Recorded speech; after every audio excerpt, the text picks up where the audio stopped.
मोहसिन, हमारे साथ चल, तुझसे कुछ पूछताछ करनी है। इंस्पेक्टर जी, किसने बोला आपको? भाईजान को ऐसे नहीं ले जा सकते आप। हम मोहसिन को अरेस्ट नहीं कर रहे हैं, उससे कुछ पूछताछ करनी है, हमें अपना काम करने दीजिए। सर क्या कुछ उसके वारंट है क्या? मुझे वारंट चाहिए। इसे अंदर बिठा भाई। चल मोहसिन। मुहसिन भाई जिंदाबाद, मुहसिन भाई जिंदाबाद, मुहसिन भाई जिंदाबाद, मुहसिन भाई को जिताना है, नया बदलाव लाना है, मुहसिन भाई जिंदाबाद।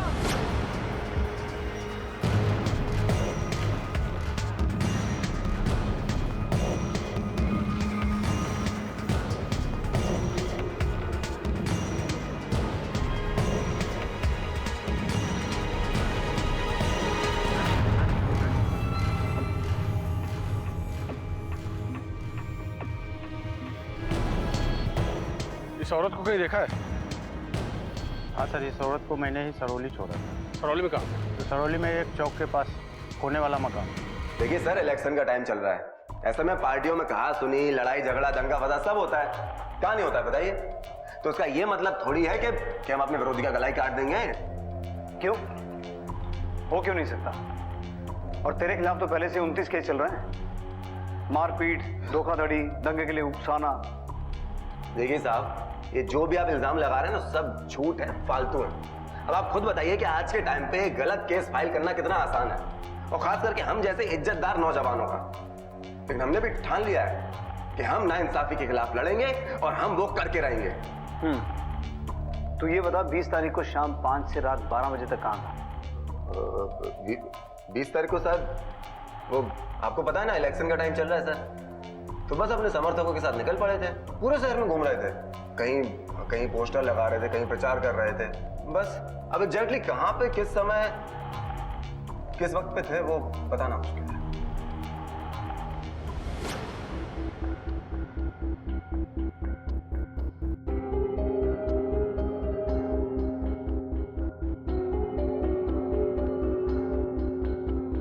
आज कुछ ले नहीं दिया आप? कुछ ले लीजिए, ठंडा या समथिंग हॉट। अबे हॉट के बच्चे, मैं देता हूँ तुम्हें को। अरे अरे अच्छी तरह से आज जीत गया।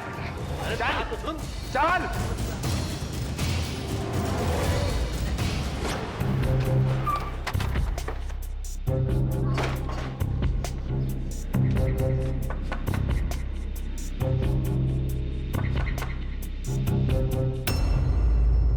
तुमसे कुछ पूछताछ करनी है पराग के मर्डर के बारे में। हम जानते हैं कि हमारे देवर पराग को किसने मारा है। किसने? हमारे जीजा मोहित ने। मोहित ने? और इस सारी योजना में ना हमारी बड़ी बहन दीपिका का हाथ है। तुम्हें कैसे मालूम? अरे चुड़ैल भी 2 घर छोड़ के वार करती है, लेकिन हमारी बड़ी बहन ने तो हमारा ही घर उजाड़ दिया, वो भी लालच के कारण। आई थी कुछ महीने पहले हमारे पास और बोली, अनु, मोहित जी ना तुम्हारे अलावा और कोई बात ही नहीं करते। हर वक्त देखो तो तुम्हारी तारीफ और हमरी निंदा। सच कहे ना तो तुम हमारी बहन ना होती ना तो तुम्हारा मुंह नोच लेते। सच्ची कह रही हो दीदी, जीजा जी हमें इतना पसंद करते हैं, वो तो एकदम हीरो जैसे हैं। हम भी कहें एक बात, अगर आप हमारी बड़ी बहन ना होती ना तो हम भी आपसे बहुत जलते। और एक हमारे पति हैं, ना शकल में अच्छे और ना ही बोलचाल में। अनु, एक बात कहे, घबरा तो नहीं जाओगी? क्या मतलब? धत, पागल हो गई हो का? नहीं, सच्ची कह रहे। अरे हम मजाक नहीं कर रहे, पति बता लेते हैं। वैसे भी तुमको मोहित जी पसंद है और हमको भी ना आदर्श जी से जैसे पति चाहिए। और माँ बाबू जी वो कहाँ इधर आने वाले हैं? वो तो गांव में रहते हैं ना, किसी को पता नहीं चलेगा। चले गए हम अपने जीजा के घर, और अपने घर की चाबी हमने अपनी बहन को दे दी, और हमारे जीजा मोहित हमें 2 दिन में छोड़ के चले गए। और हमारी बड़ी बहन ने तो हमारे घर में डेरा ही जमा लिया। हमने जाने की कोशिश भी की, लेकिन हमारी बहन ने हमें अंदर घुसने ही नहीं दिया। अरे अरे, यहाँ कहाँ घुसी चली आ रही हो? अब इस घर पे हमारा हक है, तुम यहाँ नहीं आ सकती। का मतलब ये हमारा घर है। तुम ही तो गई थी ना अपना घर छोड़कर मोहित के पास, अब जाओ उसी के पास। तुमने हमको मोहित के बारे में झूठ बताया ना, उल्लू बनाया ना हमें। तो कुछ छोड़ेंगे नहीं, हम छोड़ेंगे नहीं। तो अच्छा बेवकूफ समझती होगी तुमको, हम बेवकूफ है नहीं, समझे? देखो तुम हो, इसीलिए तो बन गई। अब जाओ, निकलो यहाँ से। हमारा घर है, मैं छोड़ कर नहीं जाऊंगी। चलो निकलो। और हमारे पति आदर्श, वो तो एक नंबर के कायल है। हमें हमारे जीजा के साथ बिस्तर पे देख के भी चुपचाप बैठे रहे, कुछ नहीं कहा उन्होंने। और एक ही झटके में हमारा बसा बसाया घर उजड़ गया। तुमने अपनी गृहस्थी खुद उजाड़ दी। और मोहित पर तुमको शक क्यों है? क्योंकि मोहित और पराग के बीच में झगड़ा हुआ था, हमने अपनी आंखों से देखा था। कभी सोचे नहीं थे कि तुम इतने घटिया आदमी निकलोगे। शर्म नहीं आई तुमको? काहे की शर्म आएगी? अपनी औकात में रह के बात करो। पहले बड़े हो जाओ, बातों को समझना सीखो। समझ में आया तुमको? सब समझ रहे हैं। और फिलहाल अभी जाके चुनाव खेलो तुम। शरीफ आदमी समझ के तुमको अपनी कैंटीन का ठेका दिलवाया था हमने, और तुमने हमारी भाभी को नहीं छोड़ा। तुम्हारी भाभी तो बहुत दूध की धुली हुई थी। जुबान संभाल के बात करो। अरे जाओ, नहीं तो तुम्हारी उम्र का लिहाज भूल जाएंगे हम। हाँ यही कर सकते हो ना तुम। बस करो, बहुत हो गया।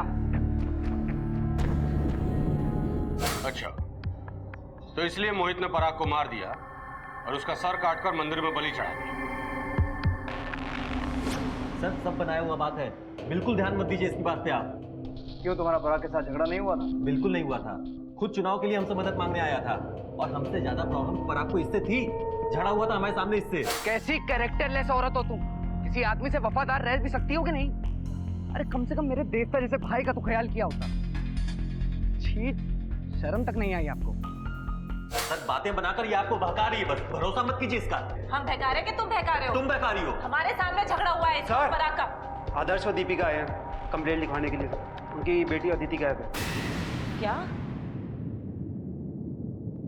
अदिति गायब है? बोल क्या हमारी बेटी? क्या कर रही हैं आप? हम क्या करेंगे जल्दी हटाओ इन्हें। तुम्हारी बेटी है, तुम्हारी तरह बेवकूफ है। सॉरी, आप लोगों के सामने ही ये सब हो रहा है। बार बार सॉरी बोलने से क्या फायदा? एक छोटी बच्ची गुम हुई है और तुम लोग अपनी दुश्मनी निकाल रहे हो। आखिरी बार कब देखा था उसे? सुबह नाश्ता कर रही थी, उसके बाद हम अपनी वर्जिश में लग गए और ये तैयार होने चले गए। फिर कुछ ध्यान नहीं आ रहा। बच्चे की डिटेल्स लिखवाइए और जाइए आप लोग। जी सर। रंजन, बच्ची की तलाश शुरू करो तुरंत। अब ये पता लगाना पड़ेगा कि इनकी बच्ची को कौन ले गया और क्यों ले गया। इस विवादास्पद परिवार के सदस्यों में सचमुच कोई आपसी लगाव नहीं था। इनकी बाहरी जिंदगी और पारिवारिक दुनिया काफी हद तक एक दूसरे से जुड़ी हुई थी। सरकटी लाश के खूनी की तलाश दिन ब दिन मुश्किल होती जा रही थी, क्योंकि पुलिस के हाथ लगता था रोज एक नया सुराग, एक नया संदिग्ध और एक नया मकसद। बड़े तो बड़े, इस घर के बच्चों पर भी संकट के बादल मंडरा रहे थे। सर। और रंजन, वो बच्ची अदिति के बारे में कुछ पता चला? अभी तक तो नहीं सर, खोज जारी है। और सर ये रहे मोहसिन के कॉल रिकॉर्ड्स।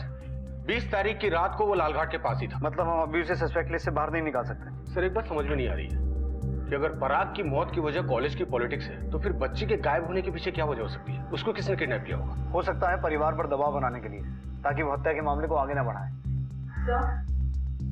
ये उस बिना सर वाले लाश की डीएनए रिपोर्ट है। कंफर्म हो गया है कि वो बॉडी पराग गुप्ता की ही थी। ठीक है, फैमिली को बुला के बॉडी हैंडओवर कर दो। साहब हमरे ससुर की अच्छी खासी संपत्ति है, जमीन जायदाद सब कुछ है। हमरे बाद ये संपत्ति हमरे बेटे आदित्य, पराग और आदर्श को मिलने वाली है। साहब हमका लगता है कि दीपिका की ही चाल है। सबसे पहले उसने हमारी बहू अन्नू को हटाया और उसके बाद आदित्य और पराग को।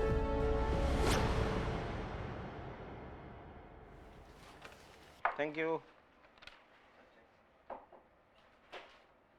हेलो। सॉरी अब्दुल भाई, आपको बार बार परेशान कर रहा हूँ फोन करके। हाँ ठीक है, कोई बात नहीं। अरे भैया, गुप्ता जी ने नया फोन लिया है, देखा क्या आपने? एक नंबर फोन है कि कैमरे की जो क्लैरिटी है ना, देखने लायक है। इस बार हम भी सोच रहे हैं ऐसा फोन लेने के लिए, समझे आप? ये हमारा चाय का गिलास है, कोई सुलभ शौचालय नहीं है जो हर कोई यहाँ पे डुबकी मार के जा रहा है।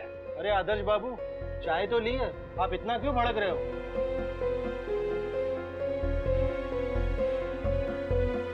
अरे हमारे भाई को किसी ने मार कर उसका गला काट कर फेंक दिया है। हमारी बेटी अदिति हमें मिल नहीं रही है। हम कितने दिनों से परेशान घूम रहे हैं, आप लोगों को दिखाई नहीं दे रहा है क्या? कोई हमें को नोटिस ही नहीं करता है।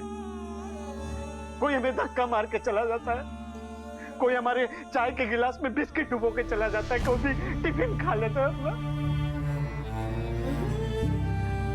बस हमने बहुत सह लिया, बहुत सता लिया आप लोगों ने, अब हम नहीं सहेंगे। सुन रहे हैं? हर एक ऑफिस का ना एक सिस्टम होता है, नहीं सहेंगे। अरे हटे! तो ये सारी प्लानिंग तुम्हारी थी? हाँ, हम जानते थे जायदाद के बारे में, इसीलिए हमने ये सब किया। आदर्श जी से प्यार का दिखावा किया। तो पराग को तुमने मारा? नहीं, हमने किसी को मारा नहीं है। हम ये सब नहीं चाहते थे। हम तो बस अमीर होकर सुख से रहना चाहते थे। तुम अपने आप को बहुत तेज समझती हो। सबकी जिंदगी के साथ खिलवाड़ किया है तुमने। अब बयान देने से पहले अच्छे से सोच लो, क्योंकि अगर तुम्हारा बयान गलत हुआ तो बहुत बुरा अंजाम होगा तुम्हारा, क्योंकि हमें तुम बहुत आसानी से बेवकूफ नहीं बना सकती। जी सर। सर, अदिति ये कहाँ मिली? सर ये स्टेशन रोड पर ट्रैफिक हवलदार को रोती हुई मिली, वो इसको यहाँ छोड़ गया। इसके परिवार वालों को बुलाओ। सर।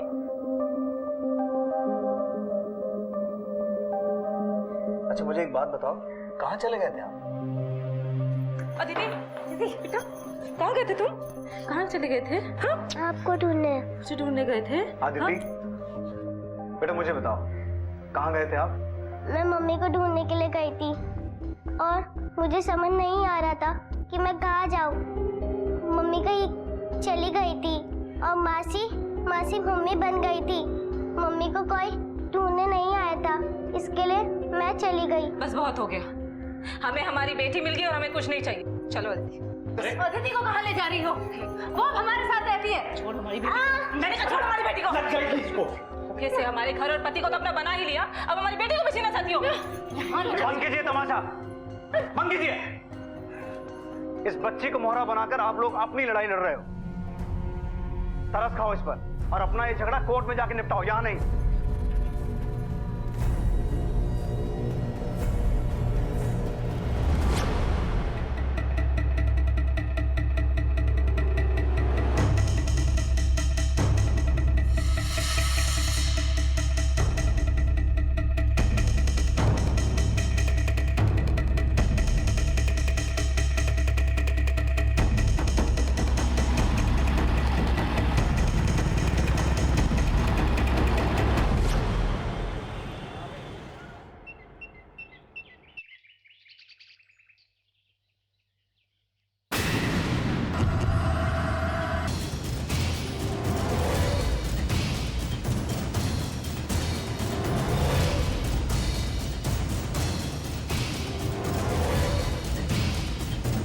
सर, इसके पास कोई आईडी नहीं।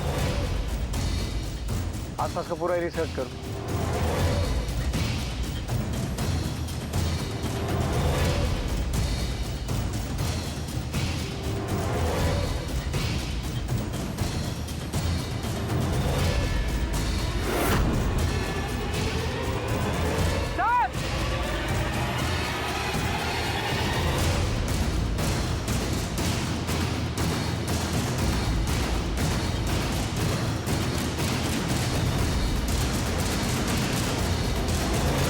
मोहित की बाइक है। मोहित की? तो कहीं वो डेड बॉडी मोहित की तो नहीं? पर वो यहाँ क्यों आया होगा? सर हो सकता है उसको यहाँ लाया गया हो। खूनी का मोडस ऑपरेंडी सेम वैसा ही है जैसे पराग के केस में था, सर कटा हुआ। पहले पराग और अब मोहित। खूनी अपने शिकार को मारता है और फिर सर काट के कहीं और ले जाता है। पर सवाल अभी भी वही है, आखिर क्यों? रंजन, सर दीपिका को बुलाओ बॉडी की आइडेंटिफिकेशन के लिए। सर।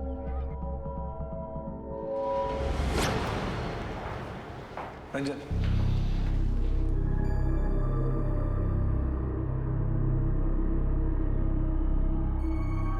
इस निशान को पहचानती हैं आप?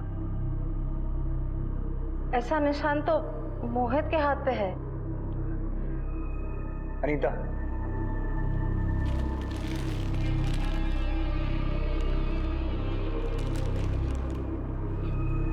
कपड़ा तो मोहित का ही लगता है, ये मोहित ही है।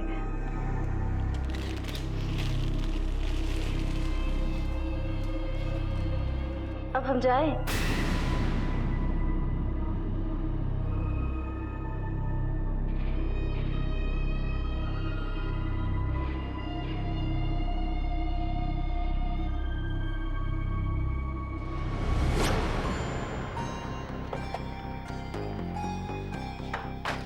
सर, ये दीपिका तो काफी कठोर किस्म की औरत है। उसके चेहरे पर एक सिकन तक नहीं थी, जैसे कि उसको सब पहले से मालूम हो। लेकिन अब वो मोहित को क्यों मारेगी? उसे तो पहले ही छोड़ चुकी। सर, हो सकता है अनु ने मारा हो। उसके पास तो सॉलिड मोटिव भी है। मोटिव तो है, लेकिन पराग को अनु क्यों मारेगी? रंजन, या तो हम कोई एंगल मिस कर रहे हैं या फिर हमसे कुछ छूट रहा है। तुम एक काम करो, पराग और आदर्श, इन दोनों भाइयों के बीच में रिश्ता कैसा था ये पता करो। सर, हाँ बोलो। ठीक है, नजर रखो उस पे। सर, 2 दिन पहले मोहित और मोहसिन में बहुत बड़ा झगड़ा हुआ था कॉलेज की कैंटीन में, और मोहसिन कल रात को देखा गया था अनंतपुर में, जहां से हमें मोहित की लाश मिली थी। लेकिन मोहसिन मोहित को क्यों मारेगा? और उनके बीच किस बात को लेकर झगड़ा हुआ होगा? कहीं इस मोहसिन को पराग की मौत के बारे में कुछ पता तो नहीं चला? सर, हो सकता है कि पराग और मोहित के मौत की वजह कॉलेज की पॉलिटिक्स हो, और इसमें पराग की फैमिली का कोई लेना देना नहीं हो। हमें कॉलेज में चल रहे छात्र संघ चुनाव के कनेक्शन को टटोलना ही होगा। सर, आप फिर से वही गलती कर रहे हैं। हमें बेवजह यहाँ पर उठा लिया है। हम कह रहे हैं कि हमने कुछ नहीं किया है। एक सेकेंड, अब हम समझ रहे हैं। कहीं आपने इस बार ठान तो नहीं लिया है कि हमें इस बार इलेक्शन में खड़ा नहीं होने देगा? बकवास बंद कर अपनी। तेरे इलेक्शन से हमें कोई लेना देना नहीं है। जो पूछ रहे हैं उसका ठीक ठीक जवाब दे, वरना पिछले 29 केस खुलवा देंगे तेरे। समझा? हाँ सर, गए थे सर। 2 दिन पहले हम उस मोहित को धमकाने के लिए गए थे। वो साला 1 नंबर का नीच, कमीना और ढीठ आदमी है सर। हमारी गर्लफ्रेंड पर बुरी नजर डाला करता था।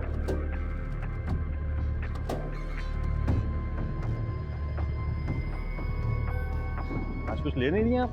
कुछ ले लीजिए, ठंडा या समथिंग हॉट। अबे हॉट के बच्चे, मैं देता हूँ तेरे को। अरे ना, अरे अच्छी तरह से कुटो। आज ये क्या? चल चल। हमने भी ठान लिया कि इसको एक ना एक बार ढंग से समझाना पड़ेगा। कैसे? उसका सर काट के खंभे पे लटकाने वाला था? सर, हम कह रहे हैं ना कि हम नहीं मारे उसे।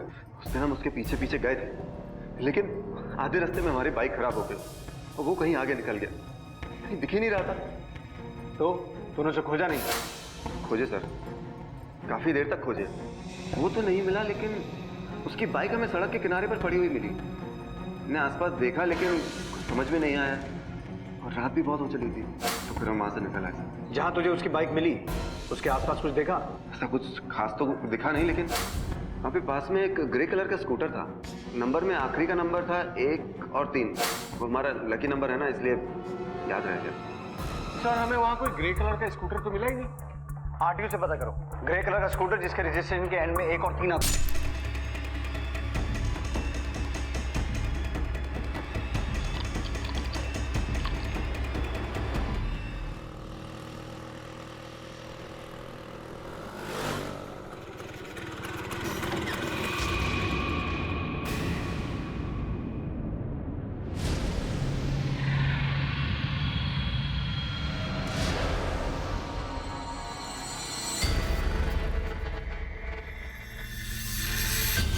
अरे विष्णु, हाँ भैया, इतने दिनों बाद मच्छी पकड़ रहे हैं, मजा आ रहा है भाई। हाँ, बहुत बहुत मजा आ रहा है। लेकिन साला अभी तक कांटे में कोई मच्छी नहीं फंसा है। फंसेगी फंसेगी, देखो ना क्या वो सब है मछलियाँ। विष्णु, हाँ, ऊ का है?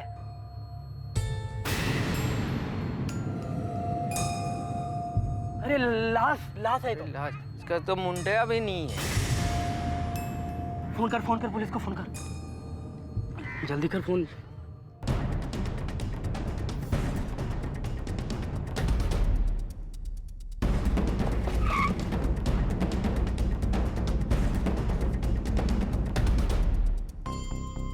फोन किसने किया था? हम लोग किए थे सर।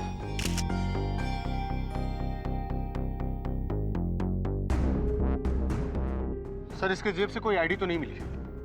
ये किसी इलेक्शन का पर्चा मिला है। वैसे बॉडी को देख के लगता है कोई जवान लड़का है। हो सकता है किसी कॉलेज का स्टूडेंट हो।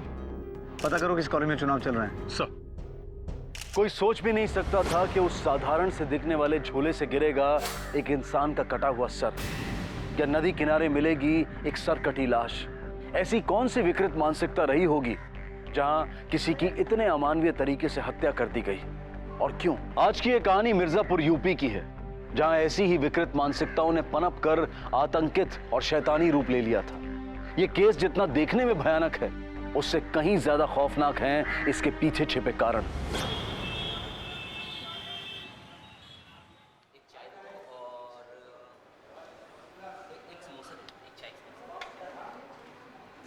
दो प्लेट समोसा और चाय का कितना हुआ? 50 रुपए। 50 रुपए। वैसे बहुत पढ़ाकू लगती हैं आप। सुनिए, आपकी फिगर बहुत अच्छी है, नेचर भी बहुत अच्छा है। अपने काम से काम रखो। सुनिए, अगली बार आएंगे तो डिस्काउंट देंगे पूरा। डिस्काउंट? पगार तो देते नहीं हो टाइम पे और डिस्काउंट देने की बात करते हो। बिना टिकट जाना पड़ेगा वो भी गाँव। काम पे ध्यान दो। हाँ हाँ, दे रहा हूँ।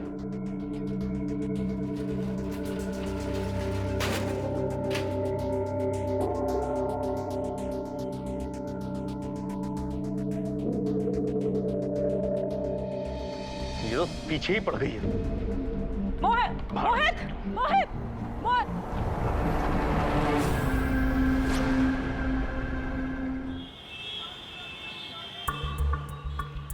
सर, उस सरकटी लाश की पोस्टमार्टम रिपोर्ट आ गई है। मौत का समय कल रात 10 बजे का है। वजह? छुरा मारने की वजह से मौत हुई, बाद में उसका सर काटा गया। पता चला इलेक्शन किस कॉलेज में चल रहा है? जी सर, जनता कॉलेज। जनता कॉलेज? तो जाकर पता करो उनका कोई स्टूडेंट मिसिंग तो नहीं है। वैसे एक बात समझ में नहीं आई रंजन, कि कातिल ने अपने शिकार का सर क्यों काटा होगा? क्या वजह हो सकती है कि लाश की शिनाख्त ना हो? सर, इस रिपोर्ट में एक और बात है।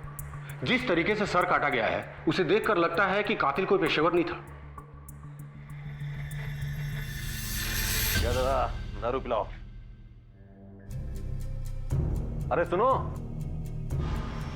आ जाओ, 2 पैक पीते हैं। चप्पल उतारो क्या? अब इतनी भी चढ़ी नहीं कि निकाल दोगी। जाकर अपनी बहन से पूछ, बदतमीज कहीं का। तुम्हारी बहन कहां से बीच में आ गई भाई? तुम्हारा मूड है तो बताओ। हेलो,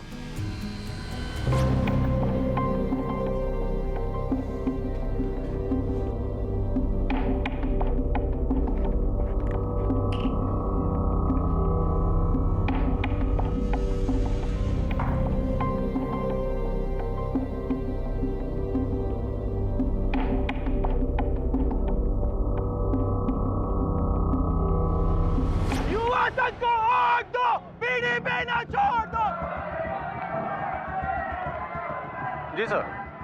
सर, ये जनता कॉलेज में इलेक्शन होने वाला है। जिस उम्मीदवार का इश्तेहार हमें बॉडी पर मिला है, वो तो 2 दिन से खुद ही लापता है। हो सकता है लाश पराग गुप्ता की ही हो। तो कहीं विरोधी पार्टी वालों ने तो नहीं मरवाया उसे? हो सकता है सर। सर, इस कॉलेज के कुछ सीनियर लड़कों के कारनामे काफी बदनाम है, और ये कॉलेज की पॉलिटिक्स में हिंसा भी बहुत होती है सर। ठीक है, पराग गुप्ता का एड्रेस निकालो। Right sir.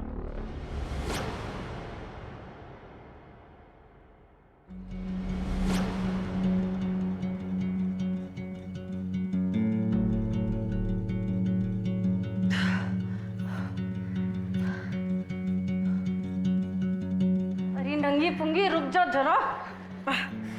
खुद तो खुले खुले कपड़े पहन रखे, हम साड़ी पहनकर कैसे करें? जरा पल्लू तो खोस लेने दे। कार्टून लगाओ ना, हम बोर हो रहे हैं। अरे रुक जा, अभी यहाँ हम खुद ही कार्टून बने बैठे हैं।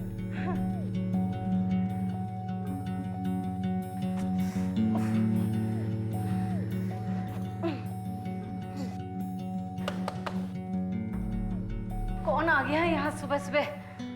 आई, सबको यही वक्त मिलता है आने। आप लोग यहाँ? पराग यहीं रहता है? जी। आप कौन? हम उसकी भाभी है। पराग तो घर पे नहीं है। पुलिस अंकल, आपको मिली क्या? कौन बेटा? ये किसके बारे में बात कर रही है? ये तो कछुई बोलती रहती है, टीवी पर कुछ देख ली होगी, आप ध्यान मत दीजिए। पर आप बताइए ना साहब, बात क्या है? देखिए, हमें एक लाश मिली और हमें लगता है कि वो पराग की है। लाश? हे भगवान, ये सब क्या हो रहा है? हमको अपना पति को फोन करना पड़ेगा।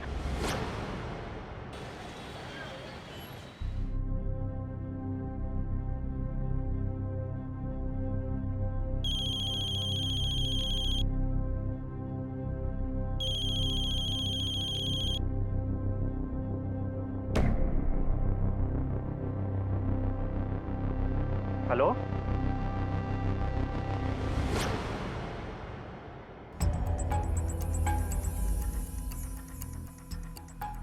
कपड़ा तो सब उसी का लगता है, ऐसे ही कपड़ा पहनता था, जीन पैंट, बुशर्ट।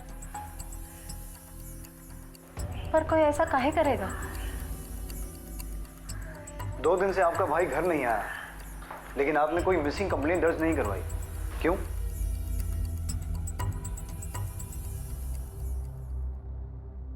वो हमको बोल के गया था साहब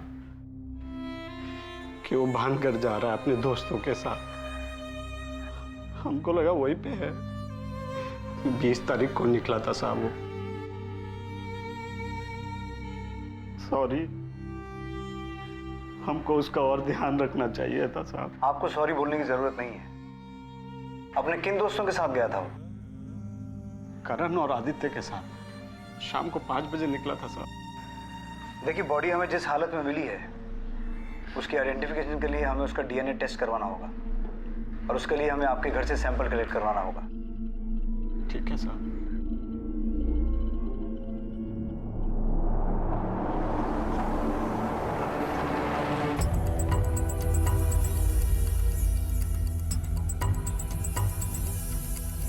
सवाल ही नहीं पैदा होता। पराग कभी इलेक्शन छोड़कर वो कभी ट्रिप पर नहीं जाता। पराग का कोई दुश्मन था? कभी किसी से कोई झगड़ा हुआ हो? कुछ बता सकते हो? देखिए सर, इलेक्शन के वक्त सभी उम्मीदवार एक दूसरे के दुश्मन ही होते हैं। ठीक है, तुम जा सकते हो।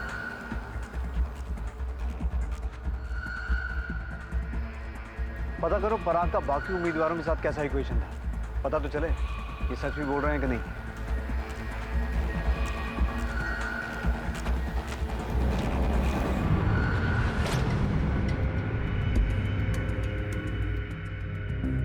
एक बात बताइए, आदर्श की पत्नी तो आप है ना?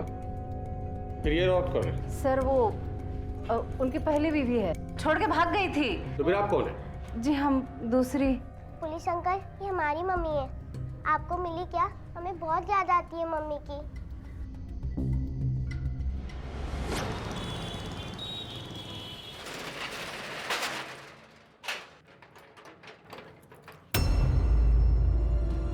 पीछे क्यों पड़ी साली? इतनी बार बताया कि पीछा छोड़ हमारा, तो दूसरी भाषा में समझाना पड़ेगा क्या? पीछा छोड़ने के लिए पीछे नहीं पड़े हम, तुम्हारा सब राज जानते हैं। अच्छा, तो क्या करेगी? क्या करेगी? धमकी देगी? साली मार देंगे। एक बात बता दे रहे हैं, अपना ही ड्रामा वाला चैप्टर बंद कर, वरना हम तेरी लाइफ का भी चैप्टर बंद कर देंगे। और अगली बार अपने आप को रोकेंगे नहीं, समझी? चल।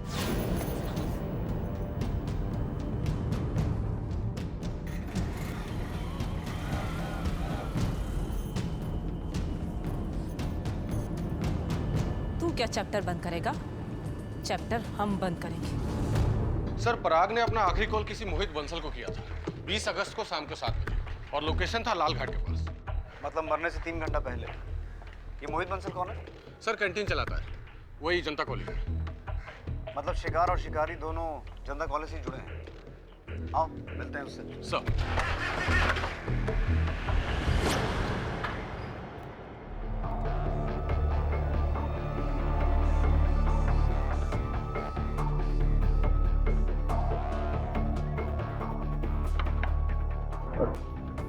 मोहित बंसल जी, 20 तारीख को तुमने पराग गुप्ता से फोन पे बात की थी? 20 तारीख? हाँ, वो इलेक्शन की मदद मांग रहा था। तुम कैसे मदद कर रहे हो उसके चुनाव में? कैसे जानते हो उसे? अरे सर, वो साली का देवर है मेरी। क्या नाम है उसकी भाभी का? अनु। क्यों? अनु? जी। लेकिन पराग की भाभी का नाम तो दीपिका है। सर, वो मेरी पत्नी है। तो फिर अनु उसकी भाभी कैसे हुई? वाकई में बहुत ही अजीब और चौंका देने वाला फैमिली ड्रामा था ये, जहां रिश्ते कपड़ों की तरह बदले गए थे। साधारण सी दिखने वाली दीपिका असल में किसकी पत्नी थी? मोहित की या आदर्श की? और नदी किनारे मिली सरकटी लाश क्या स्टूडेंट लीडर पराग की ही थी? लेकिन पुलिस ने हर सिरे को मजबूती से थामा हुआ था, तहकीकात में कोई कसर नहीं छोड़ी थी। पर यह कैसी दुनिया थी जहां कुछ भी वैसा नहीं था जैसा कि दिखाई दे रहा था। सच सच बताओ, ये क्या अश्लील फैमिली ड्रामा चल रहा तुम लोगों का? ये बात हम आपको काहे बताएं? अरे हमारा पारिवारिक मामला है, इसका पराग के कत्ल से क्या लेना देना है भाई? तुम्हारे परिवार के एक सदस्य की हिंसक मौत हुई है, उसका सर काट के किसी ने फेंक दिया है। इसलिए तुम्हारे परिवार के अंदर और बाहर क्या चल रहा है हमें हर एक बात से मतलब है। अब सच सच बताओ, वरना मैं अपने तरीके से पूछूंगा। असल में हमारी शादी मोहित से हुई थी, पर हम खुश नहीं थे। मोहित एक नंबर का लीचर और बेशरम आदमी है, हर लड़की पर बुरी नजर रखता है। यस। फिगर बहुत अच्छा है तुम्हारा। घर में माँ बहन नहीं है क्या? नॉनसेंस। अरे सुनो तो, वो तो है सौतन नहीं। Shut up। वो सारा दिन लड़कियों का फिगर ताड़ते रहता था और उसका टेंशन में हमारा फिगर खराब हो रहा था। 45 से 65 किलो के हो गए थे हम।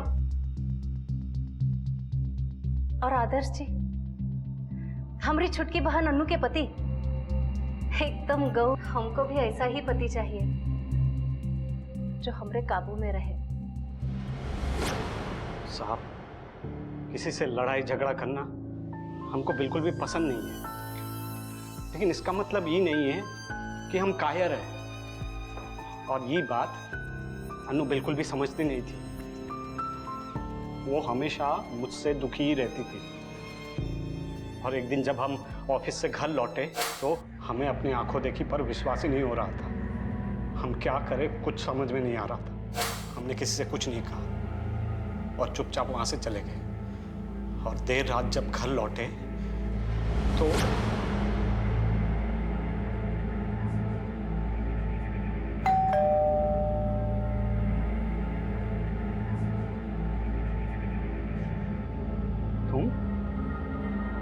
तुम यहाँ क्या कर रही हो? हम मोहित को छोड़ दिए हैं।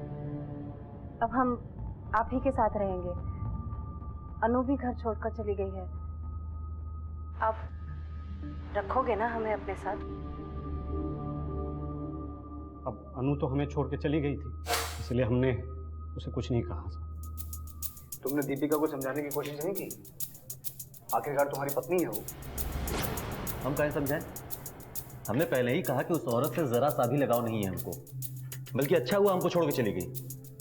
और रहा अनु का सवाल, वो खुद चलकर हमारे पास आई थी, हम बुलाने नहीं गए थे। और हमने साफ साफ कह दिया था कि हमें बस एक अफेयर चाहिए, सिर्फ एक अफेयर बस। लेकिन वो तो हमारे पीछे ही पड़ गई। तुम्हारे परिवार में और कौन कौन है? माँ बाप तो होंगे, कहाँ रहते हैं? जी साहब, वो बरेली में रहते हैं। वो यहाँ बहुत कम आते हैं साहब, और फ़ोन पे भी बहुत कम बात होती है। उन्हें इन सब के बारे में कुछ नहीं पता है। तुमने पराग के बारे में उन्हें बताया? हाँ साहब, बताया।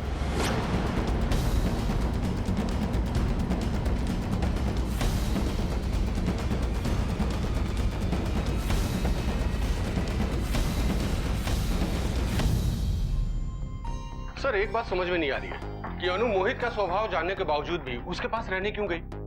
या फिर दीपिका अपना घर छोड़कर अपने बहन के पति के साथ रहने क्यों गई? जाहिर सी बात है रंजन कि ये परिवार असल बात नहीं बता रहा है, लेकिन पराग गुप्ता का इस सबसे क्या संबंध है? अच्छा, इस तरह की जो और डेड बॉडीज मिली थी उनके बारे में कुछ पता चला? नहीं सर, अभी तक तो नहीं। सर, मैंने पराग के कॉलेज में पूछताछ की। वहाँ पे ये पता चला कि वहाँ पे मोहसिन नाम का एक और उम्मीदवार है, जिसका पराग के साथ कुछ दिनों से टेंशन चल रहा था कॉलेज के इलेक्शन को लेके।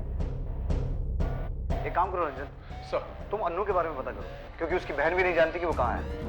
तब तक हम इस मोहसिन को मिलकर आते हैं। Okay sir.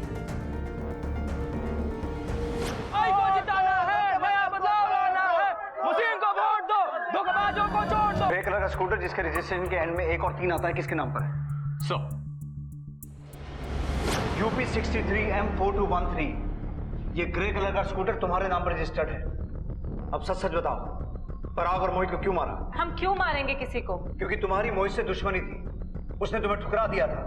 तुम काफी समय से उसका पीछा भी कर रही थी और पराग के मर्डर में तुमने उसे फंसाने की कोशिश भी की। हाँ, हमने उसे फंसाने की कोशिश की थी और हमने आपसे झूठ बोला था कि मोहित और पराग का झगड़ा हुआ है। अच्छा, मान लीजिए कि मोहित को हमने मारा है, लेकिन पराग को हम क्यों मारेंगे? और फिर दोनों को मार के उनका सर क्यों काटेंगे? हम का आपको मेंटल दिखते हैं? सर, वो ग्रे कलर का स्कूटर अन्नू के घर पर नहीं मिला। वहाँ होगा तो मिलेगा ना सर। मतलब ये कि स्कूटर हमारे नाम है तो क्या हमने मारा है? आप लोगों ने ये तो पूछा नहीं कि वो स्कूटर है कहाँ। सर, वो स्कूटर हमें दहेज में मिला था और हमने चलाया भी नहीं। आदर्श जी ने तो बहुत पहले ही उसे बेच दिया था। अगर बेच दिया था तो रजिस्ट्रेशन अभी तक तुम्हारे नाम पे क्यों है? इस बात का जवाब हमें आदर्श ही दे सकता है कि वो स्कूटर बिका भी या नहीं। और अगर बिका तो किसे बेचा गया? तुमने आदर्श के फोन रिकॉर्ड्स निकाले? जी सर, आदर्श के फोन के लोकेशन के अकॉर्डिंग पराग और मोहित दोनों की मौत के वक्त आदर्श का फोन घर पे ही था।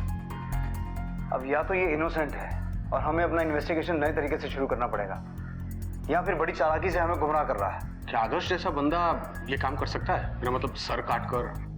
रंजन, यही बात तो कंफ्यूज कर रही है। तुम इस आदर्श पर 24 घंटे नजर रखो। Okay sir.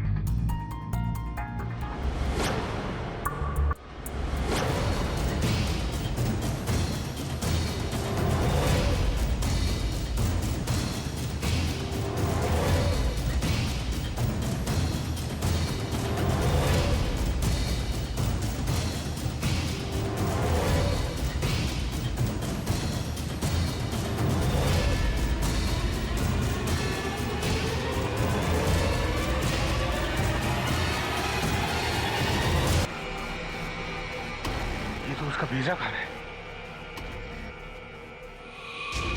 आदर्श,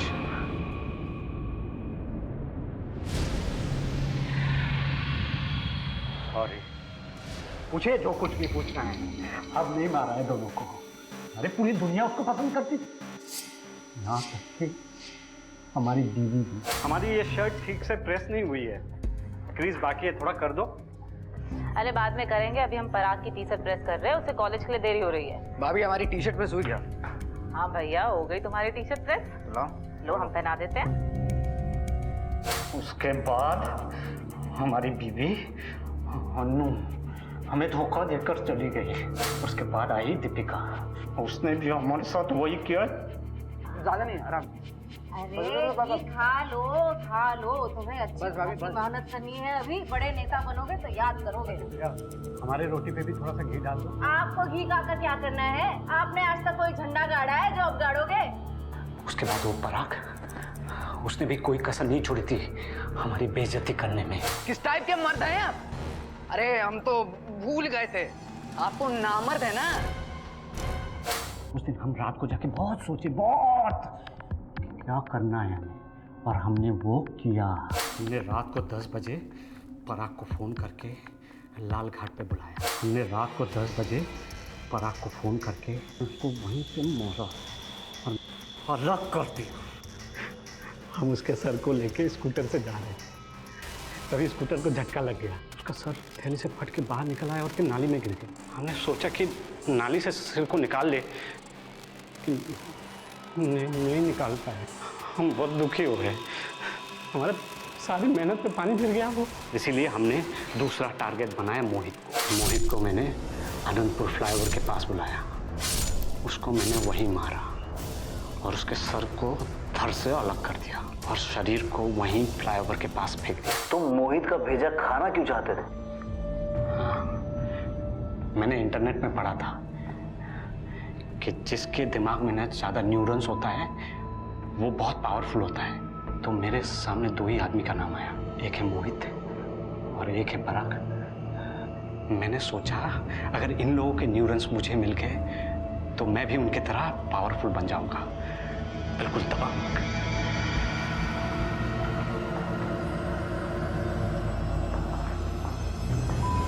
अक्सर जब कोई इंसान अपनी बातें अपने मन में दबाकर रखता है, उन्हें व्यक्त नहीं करता, जब वो इंसान अपना आक्रोश व्यक्त करता है तो कई बार वो अपना संतुलन, अपनी मानवीय समझ खो बैठता है और ऐसे में वो समाज के लिए खतरनाक साबित हो सकता है। यहाँ एक और बात भी है कि इंटरनेट पर मिलने वाली हर इंफॉर्मेशन सच नहीं होती।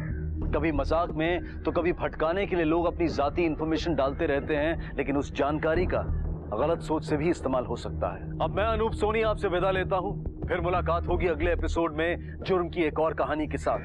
तब तक अपना और अपने परिवार का ख्याल रखें और देखते रहें क्राइम पेट्रोल डायल 100। सबक एक को, सीख हम सबको। जय हिंद।